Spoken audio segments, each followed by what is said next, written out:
जय हिंद दोस्तों। आज फिर से हम हिस्ट्री के सेट नंबर 5 की ओर हैं, जिसमें हम 50 प्रश्नों की श्रृंखला लाते हैं, जो कि एक दिवसीय प्रतियोगिता परीक्षा जिनमें हिस्ट्री से प्रश्न पूछे जाते हैं उनके लिए उपयोगी साबित होने वाला है। क्या वह केंद्रीय विद्यालय हो, नवोदय विद्यालय हो या दिल्ली एडमिनिस्ट्रेशन हो या किसी भी प्रतियोगिता परीक्षा की हम बात करें, एक दिवसीय हो। चलिए, प्रश्न संख्या 51 की ओर है।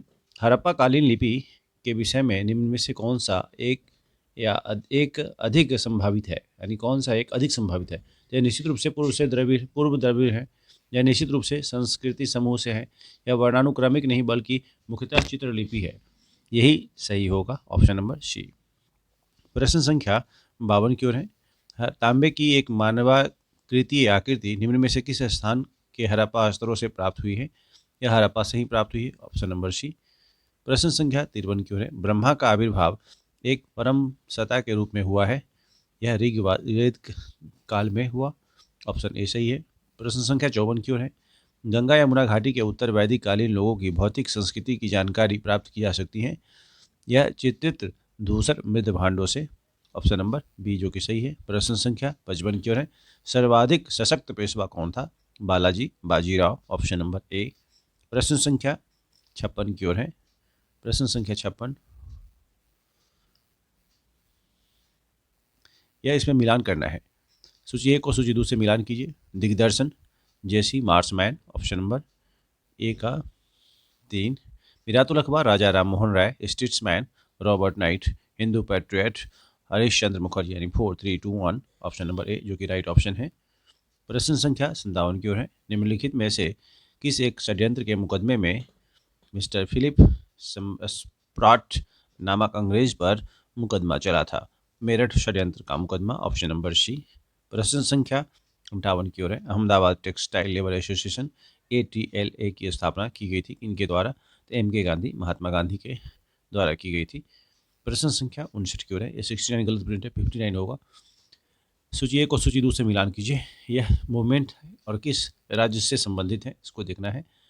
पुण्यपरा वायलार मूवमेंट, यह संबंधित है केरल से। पुण्यपरा वायलार मूवमेंट यह केरल से संबंधित है। इसका जो ऑप्शन होगा यहाँ पे, ऑप्शन नंबर ए का 2 केरल। तेभागा मूवमेंट बंगाल से जुड़ा हुआ है। तेलंगाना मूवमेंट आंध्र प्रदेश से जुड़ा हुआ है। एका मूवमेंट यूपी से जुड़ा हुआ है, यानी 2 3 4 1, ऑप्शन नंबर सी जो कि राइट आंसर है। प्रश्न संख्या 60 की ओर है। प्रश्न संख्या 60 की ओर है। निम्नलिखित में से कौन सा एक युग्म सही सुमेलित नहीं है। सही सुमेलित नहीं है पूछ रहा है, इसका मतलब पारी पल्लव नरेश से जो जुड़ा हुआ है यह सही सुमेलित नहीं है। प्रश्न संख्या 61 की ओर है। 61 में निम्नलिखित में से कौन सा एक संयोजन ऋग्वैदिक संस्कृति के विषय में सही है। तो ग्राम में पशुचारणिक राजतंत्रीय यह जो समूह है यह इससे संबंधित है। प्रश्न संख्या 62 की ओर है। प्रश्न संख्या 62, निम्नलिखित में से कौन सा सिलेक्शन संगम युग के तमिल समाज का है। ऑप्शन है जटिल जाति व्यवस्था, राजाओं जटिल जाति व्यवस्था, राजाओं और बेलालों के बीच अंतर्विवाह का निषेध, ब्राह्मणों में निरामिषता, उत्तरोत्तर आर्यीकरण जो कि ऑप्शन 4 केवल 4 सही है। ऑप्शन 4 इसका सही होगा, ऑप्शन 4 याद रखिएगा, केवल 4 उत्तरोत्तर आर्यीकरण। प्रश्न संख्या 63 की ओर है। वह सही कालानुक्रम कौन सा है जिसमें तमिल प्रदेश में निम्नलिखित का प्रादुर्भाव हुआ है। यानी दामिल, पहले जो देखें दामिल अभिलेख है, संगम काल है, शिलाकृत मंदिर है। इसका जो सही क्रम होगा 213 होगा। ऑप्शन नंबर बी जो है वह सही है। इसके अनुसार आपका आंसर होगा पहले संगम काल, उसके बाद दामिली अभिलेख, तीसरा बाद शिलाकृत मंदिर, यानी 213 इसका सही क्रम है। प्रश्न संख्या 64 की ओर है। महाभारत के सर्वप्रथम तमिल में अनुवादक थे पेरुन देवनार, ऑप्शन नंबर ए जो कि सही है। प्रश्न संख्या 65 की ओर है। निम्नलिखित में से कौन भागवत धर्म का सबसे पहला ज्ञात यूनानी अनुगामी था। इसका सही जवाब होगा Heliodorus, option number C, option number C. प्रश्न संख्या 66 की ओर है।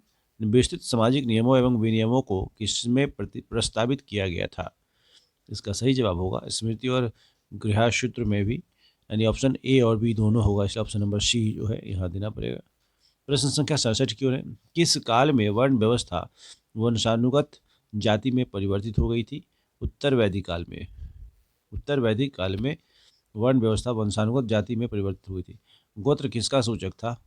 इसका सही जवाब होगा प्रत्येक उपजाति के सामान्य पूर्वज के रूप में हम उसको समझते हैं, ऑप्शन ए सही है। प्रश्न संख्या 69 की ओर है। प्रत्येक व्यक्ति को गर्भाधान से अंत्येष्टि तक कितने संस्कार संपन्न करने पड़ते हैं? 16 संस्कार। प्रश्न संख्या 70 की ओर है। प्रश्न संख्या 70 की ओर है। कलहन लोहार वंश के किस शासक का समकालीन था? हर्ष के समकालीन थे, ऑप्शन नंबर ए इसका सही जवाब होगा। प्रश्न संख्या 71 की ओर है। किस नदी के तट पर विजयनगर राजधानी स्थित थी? किस तुंगभद्रा नदी के तट पर, तुंगभद्रा, ऑप्शन नंबर सी होगा, तुंगभद्रा। किस संगम वंशीय राजा ने चीन में एक दूत मंडल भेजा था? इसका सही जवाब होगा पुक्का प्रथम। प्रश्न संख्या 73 की ओर है। विजयनगर साम्राज्य के राज सिंहासन को पहली बार बलात् हथियाने के बाद किस राजवंश की स्थापना हुई? तो सही जवाब होगा शालू वंश, ऑप्शन नंबर बी। प्रश्न संख्या 74 की ओर है। इस्लाम के साथ भारत का प्रारंभिक संपर्क किस माध्यम से स्थापित हुआ? मालाबार तट के अरब व्यापारियों के साथ, ऑप्शन नंबर सी। प्रश्न संख्या 75 में मुस्लिम बुद्धिजीवियों तथा धार्मिक नेताओं पर हिंदुओं के किस तत्व का गहरा प्रभाव पड़ा था? तो वेदांत दर्शन और यौगिक पद्धति, यानी उपयुक्त ए और बी दोनों होगा, ऑप्शन नंबर सी। प्रश्न संख्या 76 की ओर है। जकात क्या थी? जकात एक कर थी, ऑप्शन नंबर बी होगा। लोधी कौन थे? लोधी अफगानी थे, अफगानी शासक थे, अफगान से आए हुए थे। 78वां प्रश्न। विजयनगर का इतिहास किसने लिखा है? सेवेल ने, ऑप्शन नंबर सी जो कि सही है। प्रश्न संख्या 79 है। नूनीज, पेज तथा बारबोसा कौन थे? यह पर्यटक थे, यह यात्री आए थे और भारत के बारे में कुछ कुछ जानकारी दे के गए हैं। प्रश्न संख्या 80 की ओर है। गोपुरम कहाँ के मंदिरों की विशेषता है? यह तमिलनाडु के मंदिरों की विशेषता, ऑप्शन नंबर बी सही है। प्रश्न संख्या 81 की ओर है। शिस्त कर किस पर लागू किया जाता था? भूमि पर, ऑप्शन नंबर ए जो कि सही है। प्रश्न संख्या 82 की ओर है। 82, प्रश्न संख्या 82। भक्ति और सूफी संतों के बारे में एक गलत कथन पहचानिए। सही जवाब, उन्होंने स्त्री हितों को प्रोत्साहित किया था, ऑप्शन नंबर सी। उन्होंने स्त्री हितों को प्रोत्साहित किया था, यह गलत कथन है। प्रश्न संख्या 83 की ओर है। निम्नलिखित किस विदेशी यात्री के विवरण से सल्तनत काल के इतिहास की जानकारी प्राप्त नहीं होती है? अब्दुल रज्जाक, क्या देखिए नाम इसका? अब्दुल रज्जाक, अब्दुल रज्जाक। प्रश्न संख्या 84 की ओर है। कुतुबुद्दीन ऐबक द्वारा स्थापित राजवंश को दास वंश या मामुलुक वंश कहना क्यों अनुचित है? इसका सही जवाब होगा क्योंकि वह केवल 3 सुल्तान ही अपने प्रारंभिक जीवन में दास रह चुके थे और बाद में उन्हें उनके स्वामी द्वारा दासता से मुक्त कर दिया गया था, इसलिए यह कहना गलत होगा, ऑप्शन नंबर बी इसका सही जवाब होगा। प्रश्न संख्या 85 की ओर है। तथाकथित दासवंश के सुल्तानों को कभी कभी इलवरी तुर्क के रूप में भी जाना जाता है क्योंकि वे तुर्किस्तान के इलवरी जनजाति के थे इसलिए निम्नलिखित में से कौन सा शासक इलवरी जनजाति का नहीं था? इसका सही जवाब होगा Qutubuddin Aibak, option number A जो कि सही है। प्रश्न संख्या 86 की ओर है। दिल्ली सल्तनत का पहला संप्रभु या प्रभुता संपन्न शासक था? Iltutmish, option number C, Iltutmish. प्रश्न संख्या 87 की ओर है। मध्यकालीन इस्लामी मुद्रा व्यवस्था का जन्मदाता था दिल्ली को अपने साम्राज्य की राजधानी घोषित करने वाले दिल्ली का पहला सुल्तान था इल्तुतमिश, ऑप्शन नंबर बी जो कि सही है। प्रश्न संख्या 88 की ओर है। प्रश्न संख्या 88। वह कौन सुल्तान था जो स्वयं को नायब ए खुदाई या ईश्वर का प्रतिनिधि कहता था? सही जवाब होगा बलबन, क्या नाम था उसका? बलबन। प्रश्न संख्या 89 की ओर है। दीवान ए अर्ज या सैनिक कार्य विभाग की स्थापना किसके द्वारा की गई थी? सही जवाब होगा बलबन के द्वारा की गई थी, ऑप्शन नंबर बी। प्रश्न संख्या 90 की बात करें। प्रश्न संख्या 90। निम्नलिखित में से कौन व्यक्ति जो मूलतः निम्न जाति परिवारी हिंदू था वह बाद में से इस्लाम धर्म अंगीकार कर लिया एवं अलाउद्दीन खिलजी की मृत्यु के पश्चात राजगद्दी पर जबरदस्ती अधिकार कर लिया था? बलात् का मतलब ही होता है, ऑप्शन नंबर 2 खुसरो खां। प्रश्न संख्या 91 की ओर है। निम्नलिखित हड़प्पा संस्कृति के स्थलों का सर्वाधिक संकेंद्रण निम्नलिखित में से किसके किनारे प्राप्त हुआ है? तो सिंधु नदी के किनारे, ऑप्शन नंबर बी होगा। प्रश्न संख्या 92 की ओर है। इसको निम्नलिखित हरापीय फसलों में से किनका पश्चिमी एशिया के साथ प्रचार माना जाता है? इसका सही जवाब होगा चावल और कपास, यानी ऑप्शन नंबर 20 का सही है, चावल होगा और कपास होगा। प्रश्न संख्या 93 की ओर है। सूची 1 को सूची 2 से मिलान कीजिए।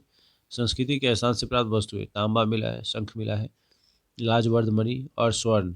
अब यह संभावित क्षेत्र कहाँ का है, सो बता दें। एक का पहला ही होगा, एक का पहला ही होगा, एक का दूसरा, ओके, राजस्थान होगा, तांबा जो है दक्कन धोनी राजस्थान होगा। उसके बाद फिर शंख जो है दक्कन से जुड़ा हुआ है, लाजवर्द मणि 3 नंबर कच्छ से जुड़ा हुआ है, और स्वर्ण कोलार के खाने जो है ना सोने की, इस तरह से याद रखिए। ऑप्शन नंबर इसका ऑप्शन नंबर सी जो कि सही है, ऑप्शन नंबर सी। प्रश्न संख्या 94 की ओर है। निम्नलिखित में से कौन एक सही सुमेलित है? इसका सही जवाब हो जगत सेठ बंगाल का प्रसिद्ध सेठ था, ऑप्शन नंबर डी। चीन के साथ व्यापार करने के ईस्ट इंडिया कंपनी के अधिकार का निम्नलिखित में से चार्टर एक्ट से उन्मूलन हुआ था 1883। ब्रिटिश काल में महाजनी वर्ग के विकास का मुख्य कारण क्या था? किसानों से अधिक भू राजस्व की मांग करना, ऑप्शन नंबर सी होगा। प्रश्न संख्या 97 की ओर है। निम्नलिखित में से कौन भारत में कंपनी सरकार के राजस्व के प्रमुख स्रोत थे? नमक और अफीम व्यापार का एक अधिकार, ऑप्शन नंबर बी होगा। प्रश्न संख्या 98 की ओर है। 1, 2 भू राजस्व, एक्चुअली इसमें बहुत सारे ऑप्शन सही है, 1, 2 और 5 होगा, ऑप्शन नंबर बी मैंने बोला। 1 भू राजस्व भी होगा, नमक अफीम व्यापार का एक अधिकार भी होगा, और 5वां जो है सायर यानी सीमा शुल्क, रोड टैक्स और प्रोडक्शन इत्यादि है ना। इसको जो है ना 1, 2, 5 याद रखिएगा। रिंग फेस का संबंध है किसी से? प्रश्न संख्या 98 की ओर है, वारेन हेस्टिंग्स से है, Warren Hastings, option number C होगा। प्रश्न संख्या 99 की ओर है। निम्नलिखित में से किस अधिनियम ने भारत के वित्त पर गवर्नर जनरल द्वारा व्यापक नियंत्रण स्थापित करके भारत सरकार के एकात्मक स्वरूप को सशक्त किया है? इसका जवाब होगा 1833 का चार्टर एक्ट, 1833। प्रश्न संख्या 100 की ओर है। असम स्वतंत्रता प्राप्त प्रांत बनाया गया था जब 1911 में बंगाल का विभाजन रद्द कर दिया गया था, यानी बंगाल 1905 में विभाजित हुआ था और 1911 में फिर से एक हो गया, यानी ऑप्शन नंबर सी इसका सही जवाब होगा। तो ये थे 100 प्रश्नों यानी 50 प्रश्नों की श्रृंखला सेट नंबर 5। उम्मीद करता हूँ आपके लिए उपयोगी साबित हो। Thank you so much.